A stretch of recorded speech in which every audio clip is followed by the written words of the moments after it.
Hi viewers, welcome to our channel. ప్రస్తుతం మనతో ఉన్నారు ప్రముఖ రాజకీయ సామాజిక ఆర్థిక విశ్లేషకులు సిఏ నాగార్జున రెడ్డి గారు. నమస్తే సార్. నమస్తే. నమస్తే సార్, ఈరోజు ఏపీ కేబినెట్ భేటీ అయింది. ఎటువంటి నిర్ణయాలు లేదంటే రాష్ట్రానికి సంబంధించి ఎటువంటి విశ్లేషణ దాంట్లో జరిగే అవకాశం ఉందంటే ఏం చెప్తారు సార్? ఇవాళ ఆంధ్రప్రదేశ్ కేబినెట్ మీటింగ్ అనేది ఇంచుమించుగా 3-3.5 గంటలు జరిగింది. ఒక 55 విషయాల గురించి చర్చించుకున్నారు. అభివృద్ధికి సంబంధించినవి, సంక్షేమానికి సంబంధించిన వాటితో పాటు భూముల అలాట్మెంట్ గురించి వచ్చింది. మధ్యలో లడ్డు వ్యవహారంలో హెరిటేజ్ వాళ్ళ ఇష్యూ కూడా వచ్చింది. సరే, హెరిటేజ్ వాళ్ళ ఇష్యూ, లడ్డు విషయం తీసి పక్కన పెడితే మిగిలిన కేంద్ర కేబినెట్ మీటింగ్ లో ల్యాండ్స్ అలాట్మెంట్ గురించి, కర్నూలు జిల్లాలో ఒక 500 మెగావాట్లు 900 మెగావాట్లు పవర్ ప్రాజెక్ట్ గురించి, దెన్ భూసేకరణ గురించి, భూసేకరణ అంటే పరిశ్రమల కోసం భూసేకరణ గురించి, దెన్ విశాఖపట్నంలో చిప్స్ మ్యానుఫ్యాక్చరింగ్ గురించి, సెమీ కండక్టర్స్ మ్యానుఫ్యాక్చరింగ్ గురించి, వాటి గురించి డిస్కస్ చేశారు. కొన్ని నిర్ణయాలు తీసుకున్నారు. మంచి నిర్ణయాలు, కేబినెట్ మీటింగ్ లో మంచి నిర్ణయాలు తీసుకున్నట్టుగా కనబడతాం. ఫ్రాంక్ గా చెప్పుకున్నాం, ఈ విషయానికి ఆ విషయం చెప్పుకున్నాం. ఈ విషయాల గురించి చెప్పారు. ఈ లడ్డు విషయం, ఇది సంఘ సమాచారాల గురించి కొన్ని నిర్ణయాలు తీసుకున్నారు. ఆ తీసుకున్న నిర్ణయం ఏంటి? మీరు ఇలాగే ప్రచారం చేస్తూ ఉండండి, 2029 ఎలక్షన్ల దాకా దీన్ని ఇలాగే లైవ్ గా ఉంచాలి, సింగిల్ మ్యాన్ కమిషన్ 45 days లో ఇవ్వాలి. వాటి గురించి కూడా డిస్కస్ చేశారు. లేపాక్షి భూముల గురించి డిస్కస్ చేశారు. ఒక 1000 crores అండ్ ఇన్వెస్ట్మెంట్స్ గురించి డిస్కస్ చేశారు. ల్యాండ్ అలాట్మెంట్స్ గురించి డిస్కస్ చేశారు. అలాంటి విషయాలన్నీ కూడా చాలా చేశారు. కేబినెట్ మీటింగ్ లో తీసుకున్న కొన్ని నిర్ణయాల్లో అనేటువంటిది సరిగ్గా రాజకీయం అంటే ఇదిగో ఉంటుంది. కావాల్సిన భూములు ఇచ్చుకోవడం, తక్కువ రేటు ఇచ్చుకోవడం ఇదిగో జరుగుతుంది. ఒకసారి 99 పైసలకి మొత్తం ఇచ్చేస్తాను తీసేసుకోండి అని లోకేష్ బాబు ఏదైతే చెప్పాడో వాళ్ళు రాలిపోయారు కదా. నేషనల్ ఛానల్స్ లో కూడా మారు మోగిపోయింది. ఇంకెవడవా ఇవ్వడానికి? నీ బాబుగాడి సొమ్మ, నీ తాతగాడి సొమ్మ, నీ ముత్తాత సొమ్మ, అది ప్రజల ల్యాండ్, అది పెట్టిస్తావు 99 పైసలకి ఎకరము. ఇవాళకి ఇచ్చుకోవడానికి టీసీఎస్ వాళ్ళని అడ్డం పెట్టుకుంటావా? ఈ స్టాన్ఫోర్డ్ తెలివితేటలు ఇవేనా?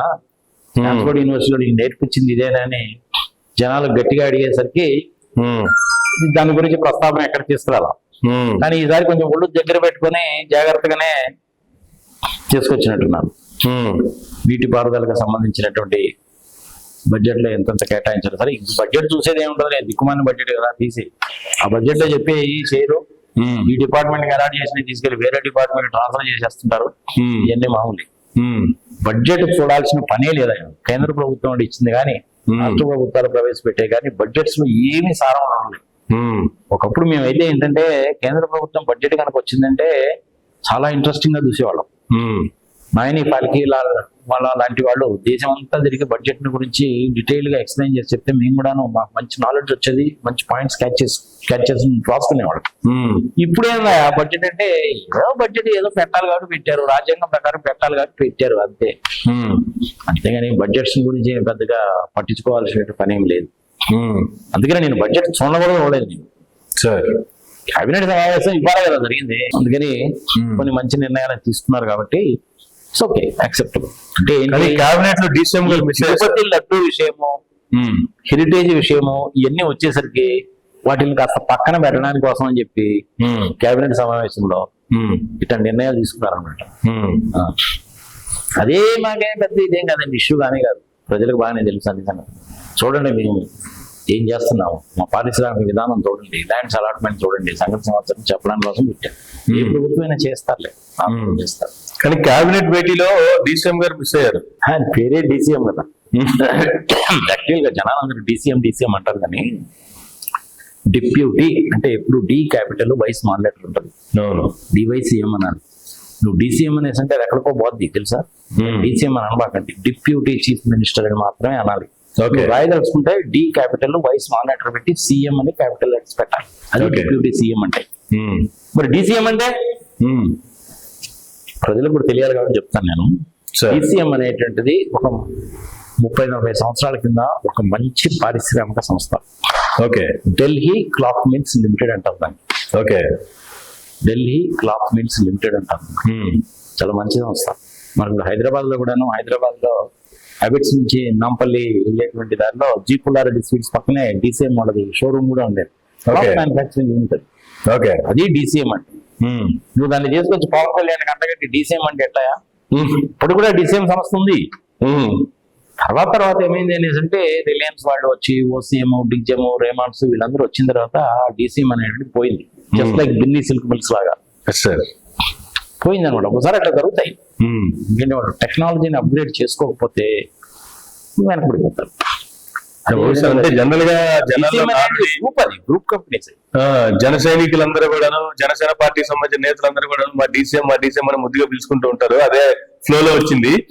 డిప్యూటీ సీఎం పవన్ కళ్యాణ్ గారు నిన్న కేబినెట్ భేటీలో ఆయన మిస్ అయ్యారు. అసెంబ్లీ సమావేశమైన వరకు ఉన్నారు. చంద్రబాబు నాయుడు గారి ప్రసంగం అనంతరం అసెంబ్లీ వాయిదా పడింది, కేబినెట్ భేటీ ఉంది కాబట్టి. ఆ తర్వాత మినిస్టర్స్ అంతా కేబినెట్ భేటీకి వెళ్ళారు. దాంట్లో పవన్ కళ్యాణ్ గారు మిస్ అయ్యారు. ఆయనకి ఇప్పుడు కోపం వచ్చినప్పుడు కూడా ఒకసారి మధ్యలోనే మెసేజ్ వచ్చింది, మా మదర్కి ఒంట్లో బాగాలేదంట అని చెప్పి ఆయన ఇలా ఫోన్ చూసుకుంటూ పక్కన చెప్పేసి లేచి వెళ్ళిపోతూ ఉంటారు. పోతే పోనీ ఏముంది, ఆయన పెద్ద ఇంపార్టెన్స్ ఏముంది? ఆయన చెప్పాడు 15 సంవత్సరాలు చంద్రబాబు నాయుడు చీఫ్ మినిస్టర్ అని. రేపు ఉగాది నాటికి most probably location chief minister చేయాలనేది చంద్రబాబు నాయుడు గారి ఉద్దేశం.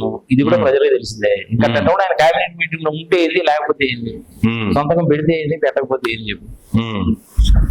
చంద్రబాబు నాయుడు గారు మరి అనొచ్చా అనకూడదు తెలియదు కానీ ఈజీ పక్కన పెట్టాడు. ఓకే, అంతే. మరి ఏమైనా మంత్లీ ప్యాకేజ్ ఏమైనా పడుతుందేమో మరి మనకైతే తెలియదు. అందుకని ఆయన కూడా ఈ మధ్య ఏం మాట్లాడలేదు. ఒకప్పుడు కింద నుంచి పైకి మెట్లు గడి సనాతన ధర్మం అని, మా నాయనమ్మ దీపం వెలిగిస్తే మా నాన్నగారు చుట్ట వెలిగించుకున్నాడని, ఇలాంటి పనికి మళ్ళీ అని చాలా చెప్పాడుగా. పాప ఆయన ప్రయత్నం ఏదో ఆయన చేశాడు చంద్రబాబు నాయుడుకి వంద బతుకుదామని. అదేమో కుదరలేదు. జన సైనికుల్లో కూడా తిరుగుబాటు వచ్చింది. రజనీ గారి సంగతి ఏదో చూసాంగా మనం. అంబటి రాంబాబు గారిని అలా అరెస్ట్ చేయడము సంగతి సమాచారం చాలా దారుణం అండి అన్నందుకు ఆ అమ్మాయి మీద పిచ్చి పిచ్చి పిచ్చి స్క్రోల్స్ అన్ని పెట్టారు. అమ్మాయి ఏం పాపం చేసింది పాపం చెప్పు. అంబటి రాంబాబు ఏం చేశాడు, ఆ అమ్మాయి ఏం చేసింది, ఇంకొకళ్ళు ఏం చేశారు. ఏంటంటే పిచ్చిది పరాకాష్ట అన్నమాట. అంతకంటే ఏం లేదు.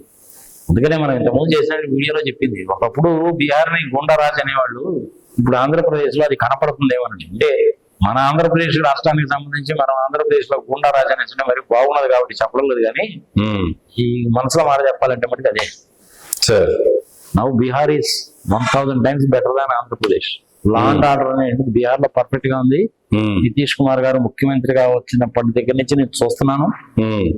ప్రాక్టికల్ గా నేను చూశాను కూడా చెప్తున్నాను. 1988లో బీహార్ ఎట్టా ఉంది, 2012లో ఎట్టా ఉంది, 2016లో ఎట్టా ఉంది, 2019లో ఎట్టా ఉంది, నేను చూశాను కాబట్టి చెప్తున్నాను. రాత్రి కూడా 9 గంటలకు కూడా ఆడపిల్లలు సైకిల్ వేసుకుని పాట్నాలో పోవడం చూశాను. నేను పాట్నాలో బాగల్పూర్లో పోవడం చూశాను.